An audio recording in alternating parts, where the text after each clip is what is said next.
आप सभी? मुझे आशा है आप सभी अच्छे और प्रसन्न होंगे। चलिए आज हम पढ़ते हैं पाठ 17 अपठित गद्यांश। करते हैं इस पाठ की शुरुआत। ठीक है, चलिए। अपठित गद्यांश का तात्पर्य ऐसे अवतरणों से है जिनका संबंध पाठ्य पुस्तकों से नहीं होता है। इनसे छात्रों की बौद्धिक क्षमता, सामान्य ज्ञान और स्वतंत्र अध्ययन की परीक्षा होती है। यह एक ऐसा मानसिक व्यायाम है जिससे विद्यार्थियों में तर्क शक्ति और मौलिक अभिव्यक्ति की क्षमता का विकास होता है। ये गद्यांश समाचार पत्रों अथवा पत्र पत्रिकाओं आदि से लिए जाते हैं। इन्हीं अवतरणों से संबंधित ऐसे प्रश्न पूछे जाते हैं जिनके लिए अन्यत्र कुछ खोजने की आवश्यकता नहीं होती है।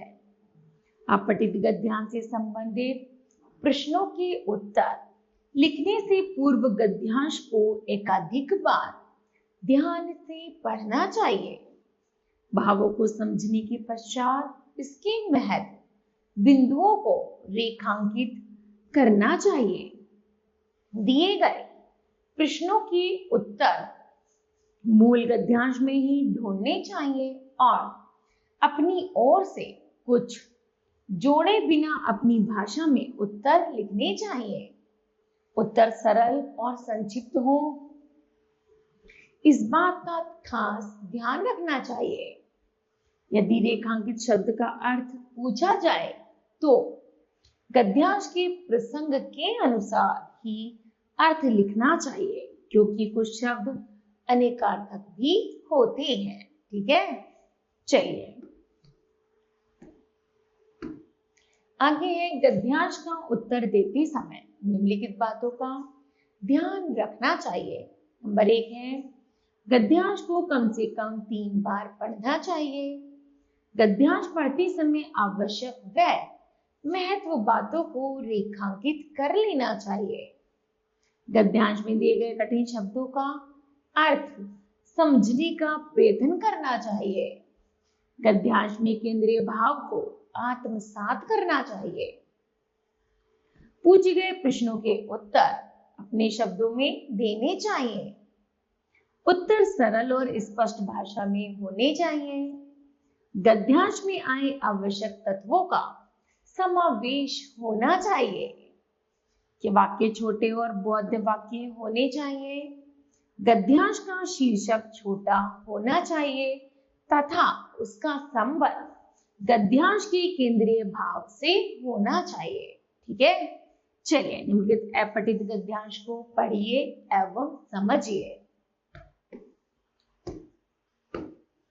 गणेश जी की उत्पत्ति के अनेक पुराख्यान हैं, जिनमें सबसे प्रचलित कथा यह है कौशल धाम में एक बार पार्वती माता स्नान करने के लिए गई तो उन्होंने देखा कि घर में कोई नहीं है, ना महादेव ना स्कंद कार्तिकेय आदि। तब उन्होंने मिट्टी का एक लोंदा उठाया और उसे बालक के रूप में प्राण प्रतिष्ठा करके दरवाजे के बाहर प्रहरी बनाकर खड़ा कर दिया।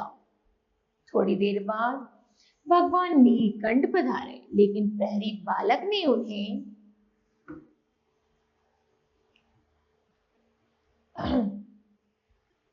भीतर जाने से रोक दिया। जब वह किसी तरह न माना तो भगवान शंकर को क्रोध आ गया और उन्होंने त्रिशूल से उसका सिर काट दिया। संघर्ष का कोलाहल सुनकर पार्वती माता बीच बचाव करने के लिए बाहर आए, तब तक अनर्थ हो चुका था।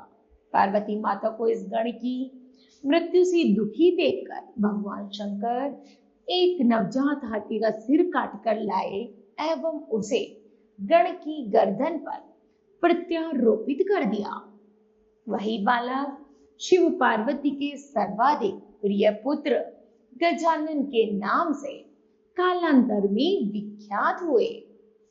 गद्यांश को पढ़कर निम्नलिखित प्रश्नों के उत्तर दीजिए। ठीक है, पहला प्रश्न है पार्वती ने किसको बालक रूप में प्राण प्रतिष्ठित करके दरवाजे के बाहर प्रहरी रूप में खड़ा कर दिया था? उत्तर है पार्वती ने मिट्टी के लोंदे को उठाकर उसे बालक के रूप में प्राण प्रतिष्ठित करके दरवाजे के बाहर प्रहरी के रूप में बैठा दिया।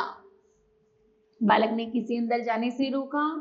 बालक ने भगवान नीलकंठ को अंदर जाने से रोका। अवतरण का उपयुक्त शीर्षक लिखिए। गणेश जन्म इस अवतरण का उपयुक्त शीर्षक हो सकता है। ठीक है, इस तरह बच्चों यह अपठित गद्यांश पूरा होता है। हमें आशा है कि आप सभी को यह पद्यांश समझ आया होगा। धन्यवाद।